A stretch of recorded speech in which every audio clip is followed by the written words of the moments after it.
Are we live?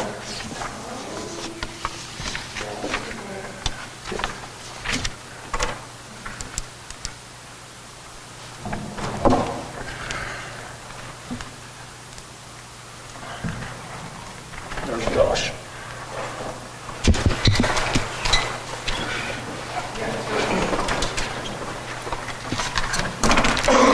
Counselor?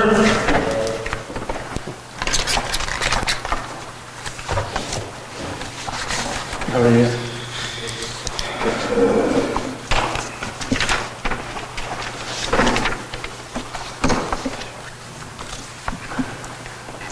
I handed out your name this morning at the school.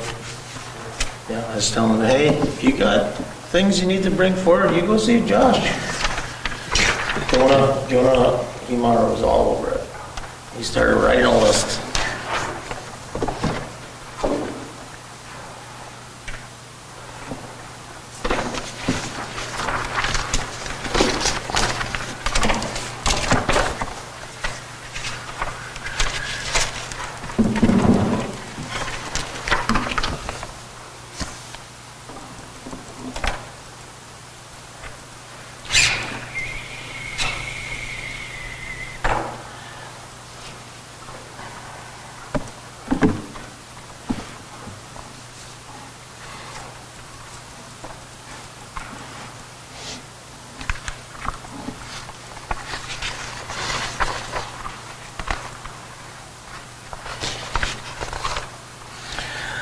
Okay, welcome everybody to the April 15th council meeting.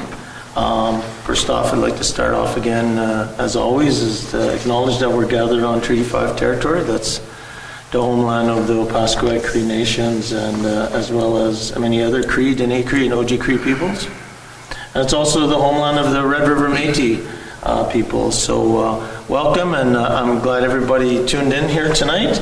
I know before we get into the agenda, I have an update on the Lido Theater. Do we want to do that after the agenda, or?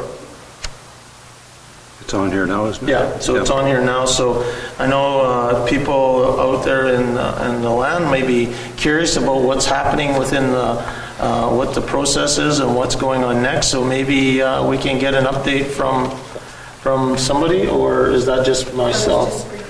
Okay, so what we can tell you right now with regards to the Lido Theater, first off, I'd like to acknowledge all the hard work our staff's done, our firefighters over the weekend, and keeping things rolling.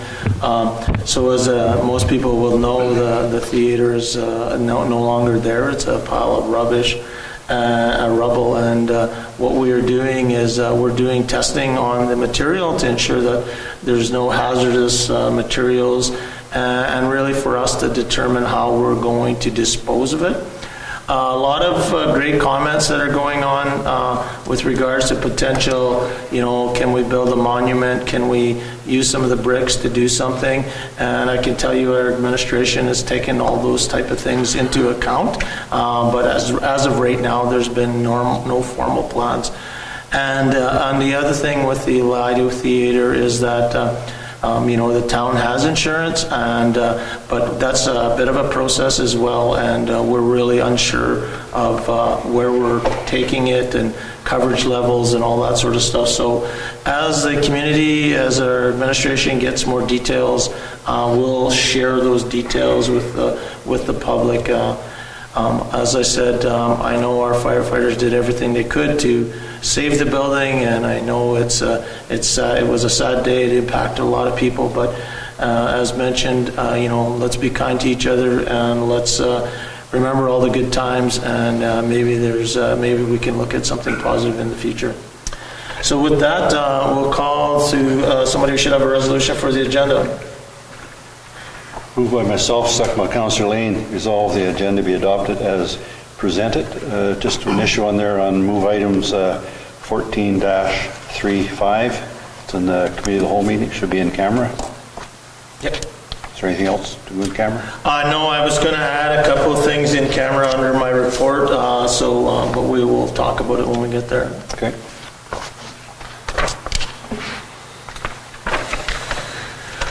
Okay, C as amended. Any questions? Call a question. I'd just like to add, I'm not sure how to do this or not, but there's lots of talking about some kind of down things like Lotto being burnt down, but there is some positive stuff for sure happening in our community, and one of them is the Blizzard, and there's game, was it 6 tonight?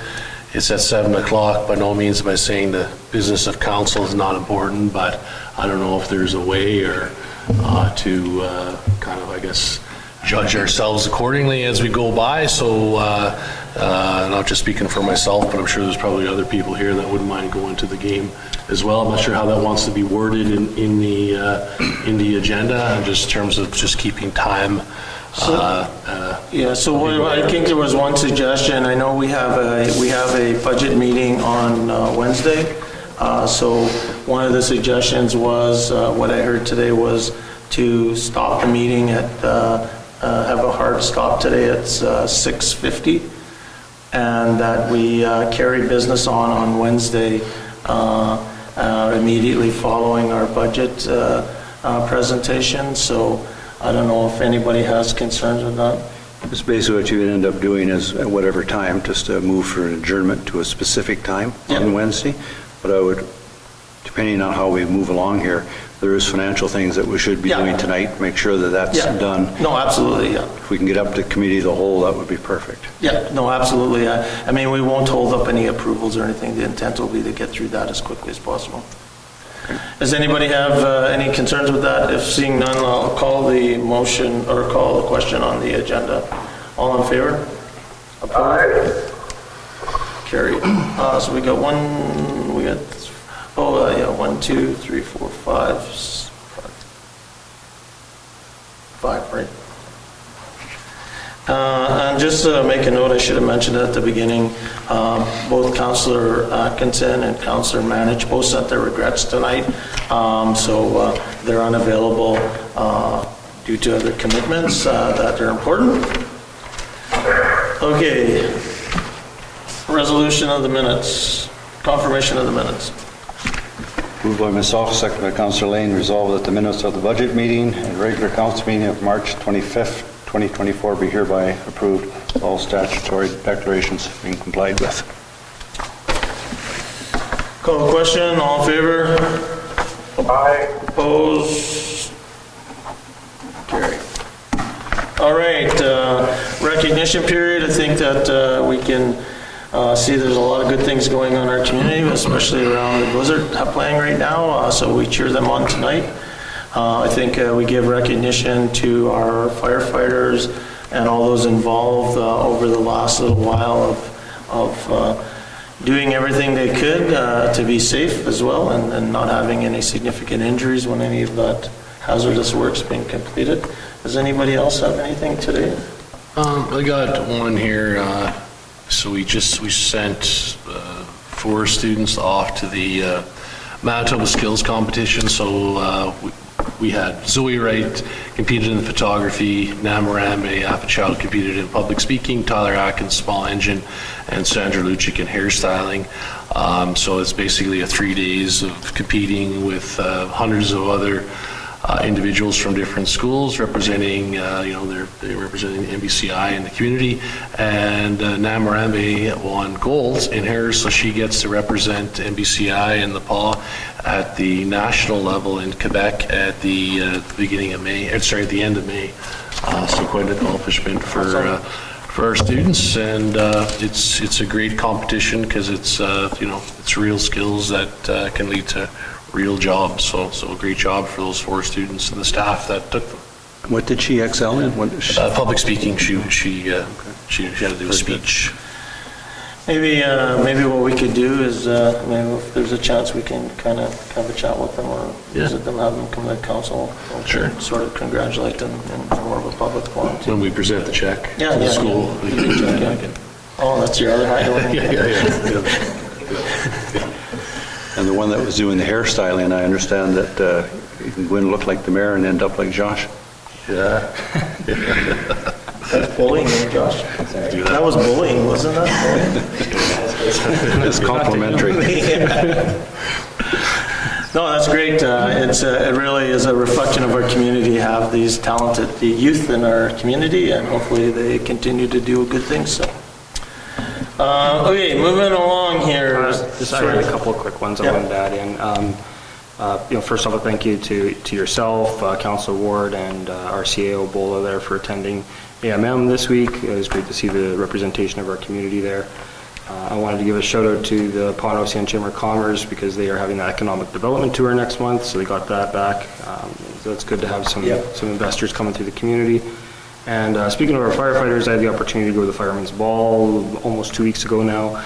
I wasn't there as a councillor, I was there as a kinsman and then behind the bar, but Councillor Atkinson was there to represent us, and it was great to see the camaraderie with our firefighters. A lot of good jokes and you get a lot of bonding there. Well, that's awesome. Yeah, perfect. And then thanks to Councillor Atkinson. I know she brought greetings and thanks on behalf of our community and did a great job at it. Okay, anything else on recognition, anybody? Seeing none, so let's citizen period. So we have, first off, I would like to maybe just get Mike Connors, our new community safety manager, to kind of come up and let us welcome you with some tough questions about when we're going to get some stuff done here. I mean,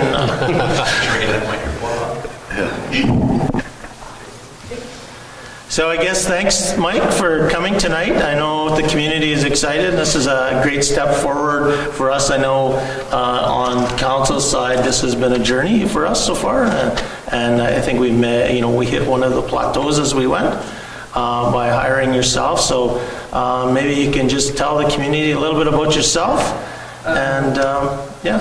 Well, I give you to say thank you for hiring me for one thing. I hope I got big shoes to fill here, and I hope I can step in and make sure that the program runs properly and what you guys expect from it. Who I am, Mike Connors, I've been here in Nepal for 25 years now. I worked at the Siniscat Casino as security manager, did a lot of stuff. I was with the Sheriff's Department here in Nepal here for a while. A couple of other things. Yeah, no, welcome aboard, Mike. I mean, we appreciate, we know, through the interview process, you have a great background that's going to support that role. And as we were sort of talking earlier today when I ran into you, it's really about not being 100% there, but getting it at 80% and start doing something, and let's adjust and pivot as we go along. So we appreciate your signing on, and we expect a full report in 6 months on all the great things you've done, and if not, that was my outside voice, Mike. No, thanks a lot for joining the team, and we look forward to working with you. I'm glad. Yeah. Thank you very much. Perfect. Thank you. I see some more citizens there. Citizens Rooks. Hi. Did you want to come and did you have something to present to council, or did you want to? Yeah. I sent an email today. Yeah, so citizen period, so if you can just come up and introduce yourself, where you live, what you like, how long you've been, My name is Jennifer Rooks. I live at 335 Laughlin Avenue. I sent an email today and was advised to come and speak. The house next to me, 331, is awful. It's condemned. I have had numerous RCMP complaints. The guys are very great. They've gone and ripped down the little tent city that was there. Actually, they just caught another guy on Saturday sleeping between the condemned house and my fence. The fence is full of fecal matter all across the way, human fecal matter. I picked up crack pipes, needles, bottles, whatever it is, tainted meat thrown over the fence to my dogs. I'm a single lady, and I'm scared because last Saturday that just passed, I had another guy peeking into my windows. So that house has to go.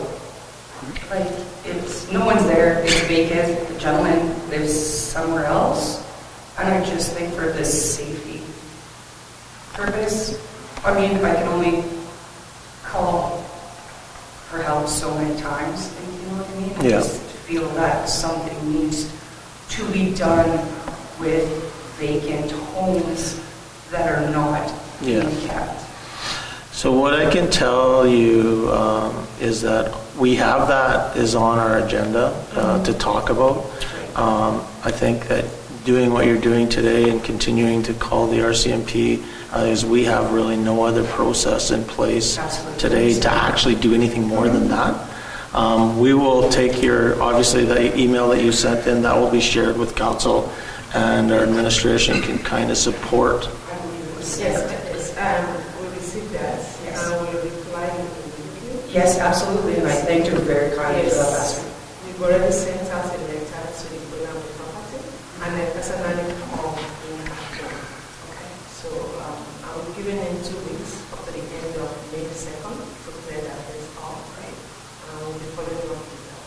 Okay, perfect. Like, I'm not just here just to... Yeah. Like, I've followed every step Yeah. I possibly could.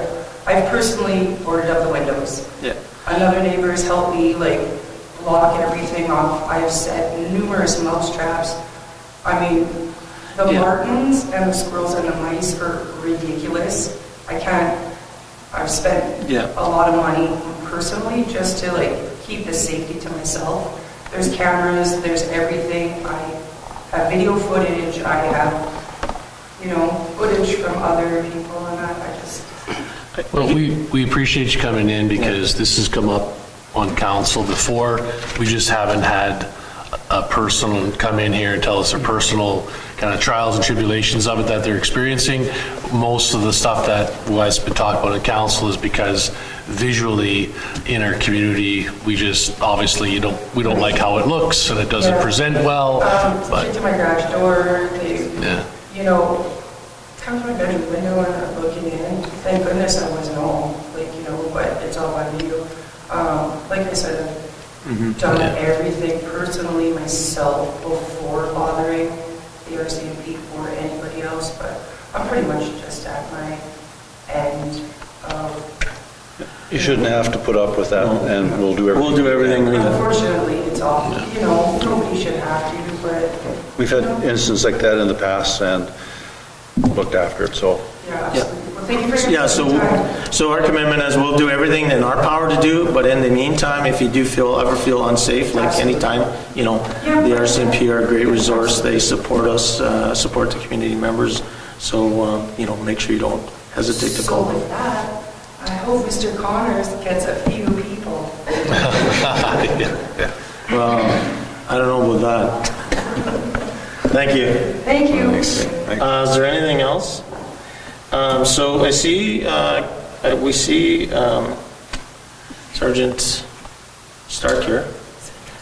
So what's up? Yeah. So what I'm going to do is I'm going to go to an in-camera session real quick here.